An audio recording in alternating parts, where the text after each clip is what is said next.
Atenção, partida para o 7º páreo do programa.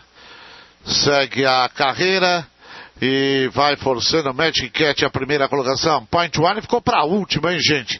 E agora quem avança é Paternoste. Paternoste dominou a carreira, foi para a ponta, tirou vantagem para a Magic Cat correndo no segundo lugar. Os dois primeiros, enquanto lá por dentro corre em terceiro o Super Guto. Assim os competidores com Point One tentando ganhar terreno pelo lado de fora. Já cruzaram a seta dos 400. Paternoste e Magic Cat. Point One pega a carreira pelo lado de fora. Já tomou a terceira, a segunda e vem buscar o primeiro lugar. Vão cruzando os 200 metros finais. E agora Magic Cat e Point One passam a brigar pelo primeiro lugar. Point One é o ponteiro, tem cabeça, pescoço, meio corpo, corpo inteiro. Mas lá por dentro Magic Cat reage. É o Leandro com a Jaqueline. Vão passando pelos 50. Point One, Magic Cat cruza a faixa final. Depois Domin Billy e Estilo Brilliant.